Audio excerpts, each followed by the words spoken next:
Psappha revit. La lune se levait autrefois à Lesbos. Sur le verger nocturne où veillaient les amantes.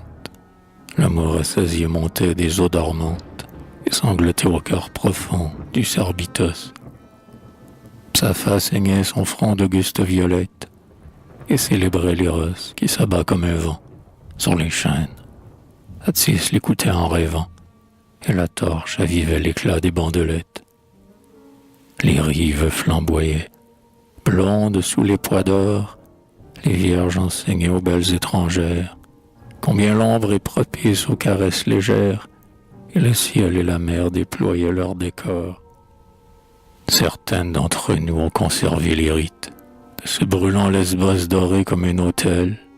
Nous savons que l'amour est puissant et cruel, et nos amantes ont les pieds blancs des Carites. Nos corps sont pour leur corps un fraternel miroir. Nos compagnes, au sein de neige printanière, savent de quelle étrange et suave manière Psappha plie Anagaratis à son vouloir. Nous adorons avec des candeurs infinies, en l'émerveillement d'un enfant étonné, à qui l'or éternel des mondes fut donné. Psappha revit par la vertu des harmonies. Nous savons effleurer d'un baiser de velours, et nous savons étreindre avec des fougues blêmes. Nos caresses sont nos mélodieux poèmes. Notre amour est plus grand que toutes les amours. Nous redisons ces mots de Psappha quand nous sommes rêveuses sous un ciel illuminé d'argent. Ô belle, envers vous mon cœur n'est point changeant. Celles que nous aimons ont méprisé les hommes. Nos lunaires baisers ont de pâles douceurs. Nos doigts ne froissent point le duvet d'une joue. Et nous pouvons, quand la ceinture se dénoue, être tout à la fois des amants et des sœurs.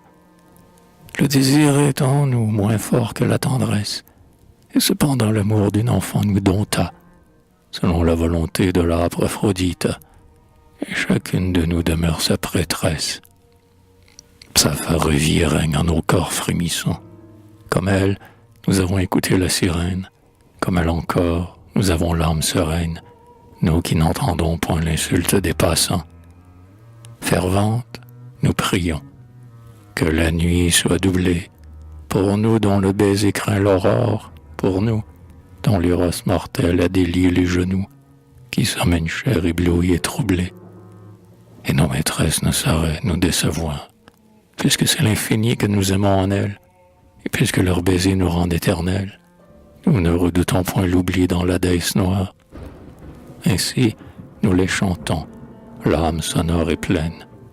Nos jours sans impudeur, sans crainte ni remords, se déroulent, ainsi que de larges accords, et nous aimons comme on aimait à Mytilène.